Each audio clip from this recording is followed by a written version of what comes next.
Tu es infirmière et tu penses que le vrai problème c'est ton salaire. Je pense que tu te trompes et je crois que tu le sais déjà un peu au fond de toi. Alors écoute ceci. Chaque fois que ça ne va pas, la première explication qui vient c'est l'argent. Je suis mal payé, c'est normal que je sois épuisé. Sauf que si tu regardes bien, les fois où tu as eu une prime, un Ségur, des heures sup payées plus cher, est-ce que ça a vraiment changé quelque chose à ce que tu ressens en rentrant chez toi le soir? Si tu continues à chercher la solution du côté de l'argent, tu risques de courir après une augmentation qui, même obtenue, ne réglera rien. Pendant longtemps, à chaque fois que je me présentais, je me qualifiais par mon métier. Infirmier, formateur, cadre, jamais autrement. Le jour où j'ai décidé de quitter le métier, un grand vide s'est installé. Je ne savais plus comment me qualifier. Et ce vide-là, aucune prime ne l'aurait comblé. Ce n'était pas une question d'argent, c'était une question de qui j'étais. Dans cette vidéo, je vais te montrer pourquoi l'argent n'est souvent que la partie visible du problème, ce qui se cache vraiment derrière, et 3 questions pour savoir ce qui te fait souffrir, toi, précisément. Si à la fin de la vidéo, tu veux qu'on regarde ta situation ensemble, tu as un lien vers mon formulaire en description.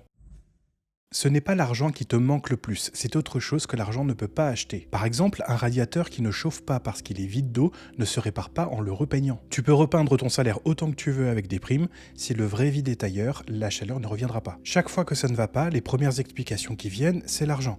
Je suis mal payé, c'est normal que je sois épuisé. Sauf que si tu regardes bien, les fois où tu as eu une prime, un Ségur, des heures sup payées plus cher, est-ce que ça a vraiment changé quelque chose à ce que tu ressens en rentrant chez toi le soir? Donc si tu es infirmier ou infirmière et que tu te dis depuis des mois, si j'étais mieux payé, ça irait mieux. Écoute bien ce qui suit parce que ça va changer la façon dont tu vois ton salaire pour de bon. Dans les années 50, un psychologue du travail américain, Frederick Esberg, a interrogé des centaines de salariés sur ce qui les rendait profondément satisfaits au travail et aussi sur ce qui les rendait profondément insatisfaits. Et il a découvert quelque chose qui surprend encore aujourd'hui, ce ne sont jamais les mêmes causes. Le salaire, les conditions de travail, la sécurité de l'emploi, il les a appelés les facteurs d'hygiène.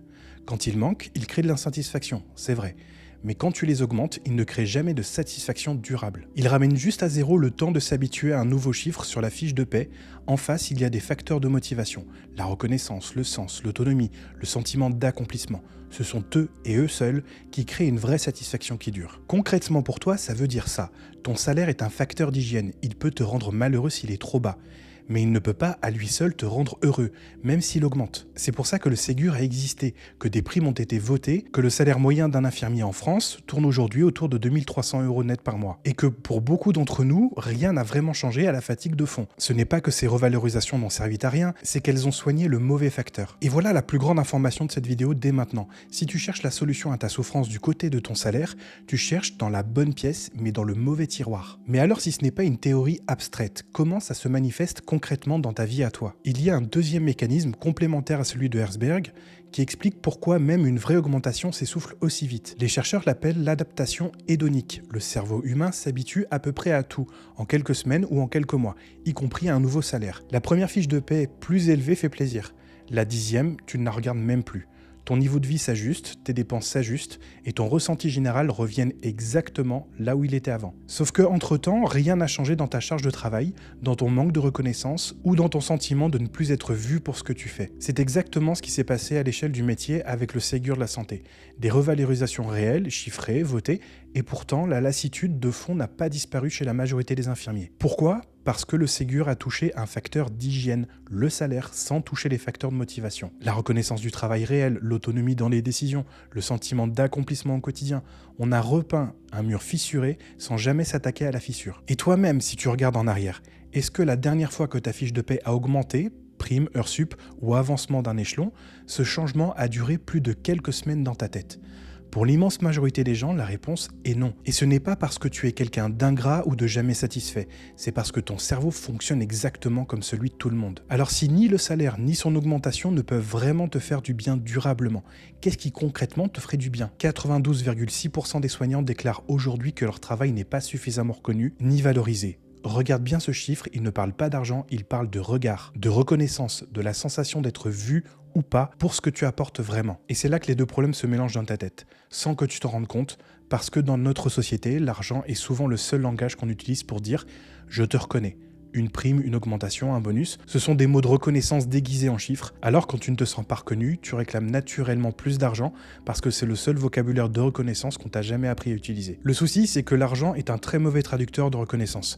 Il arrive rarement il est souvent collectif et pas individuel, et il ne dit jamais explicitement « j'ai vu ce que tu as fait et c'était remarquable ». Et si on pense à la dernière fois où tu as reçu une prime collective, donc par exemple le Ségur, donc ça a été la même pour toute l'équipe versée à date fixe, sans lien avec toi, précisément par rapport à ce que tu avais fait ce mois-là. Et qu'est-ce que tu as ressenti en la voyant sur ta fiche de paie? Probablement pas grand-chose, pas de la reconnaissance.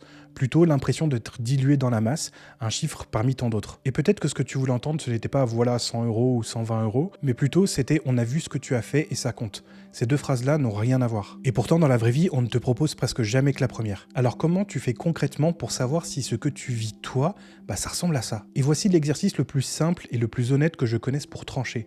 Et il ne prend même pas 30 secondes.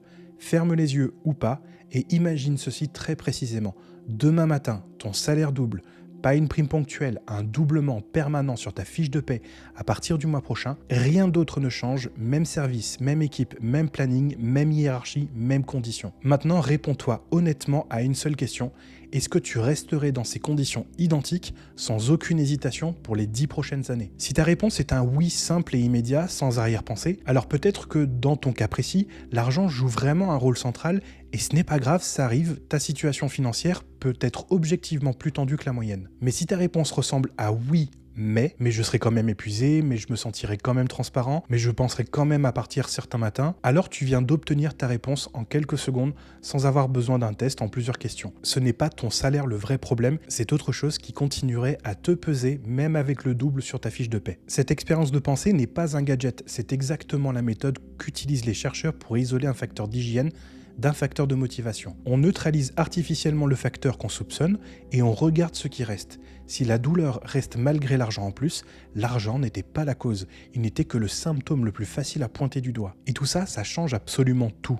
Parce que tant que tu cherches la solution du côté de l'argent, tu es en train de courir après quelque chose qui ne te rattrapera jamais. Même si tu finis par l'obtenir, tu peux décrocher l'augmentation, le Ségur, la prime exceptionnelle et te retrouver exactement là où tu étais avant et à te demander pourquoi, ça ne suffit toujours pas. En revanche, le jour où tu identifies clairement ta vraie douleur, la reconnaissance, l'autonomie, le sentiment d'être vu pour ce que tu fais ou de retrouver du sens dans ton quotidien, tu arrêtes de te battre sur le mauvais terrain. Tu peux enfin chercher une solution qui correspond réellement à ce qui te manque, plutôt qu'une solution qui ne fait que repeindre le mur comme l'analogie qu'on a faite tout à l'heure. Voir cette distinction, tu viens de le faire seul, avec l'expérience de pensée qu'on vient de faire ensemble. En revanche, ce qui est plus difficile à faire seul, c'est de transformer cette clarté en direction concrète.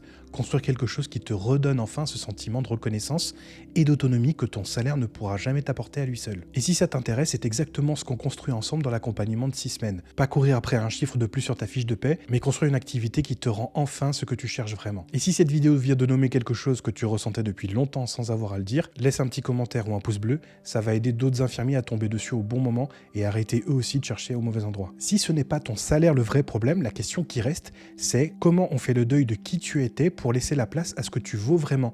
C'est exactement le sujet de cette vidéo-là, comment faire le deuil de l'identité infirmier. On se retrouve là-bas.